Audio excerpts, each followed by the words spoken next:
ദേശീയ ദിനത്തോടനുബന്ധിച്ച് സൗദിയുടെ വിവിധ ഇടങ്ങളിൽ രക്തദാന ക്യാമ്പ് സംഘടിപ്പിച്ച Saudi KMCC Najran, Jizan, Asir ഉൾപ്പെടെയുള്ള പ്രവിശ്യകളിൽ ക്യാമ്പ് സംഘടിപ്പിച്ചു. 100 കണക്കിന് പേരാണ് രക്തദാനത്തിൽ പങ്കാളികളായത്.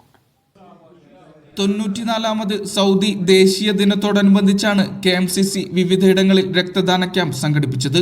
സൗദി ആരോഗ്യ മന്ത്രാലയത്തിന്റെ സഹകരണത്തോടെയായിരുന്നു ക്യാമ്പ്. ഏരിയ കമ്മിറ്റിയുടെ നേതൃത്വത്തിലായിരുന്നു സബ്തൽ അലായയിലെ രക്തദാന ക്യാമ്പ്.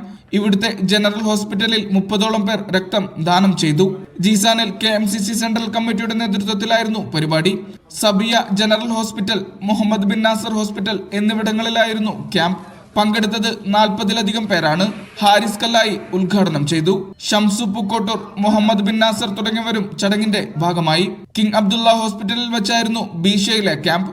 ഹംസ ഉമർ, ഹമീദ് ലുലു, ഫാരിസ് പാക്കത്ത് തുടങ്ങിയവരുടെ നേതൃത്വത്തിൽ ഇവിടെ ഭാഗമായത് 100-ലധികം പേരാണ്. നജ്റാൻ കിങ് ഖാലിദ് ഹോസ്പിറ്റലിൽ വെച്ച് സംഘടിപ്പിച്ച ക്യാമ്പിലും നിരവധി പേരെത്തി. സലീം ഉപ്പള, ബഷീർ കരിങ്കലത്താണി, ഹനീഫ ഉപ്പള തുടങ്ങിയവരാണ് ക്യാമ്പിന് നേതൃത്വം നൽകിയത്. Mujeeb Elluvila, media 1, Abha.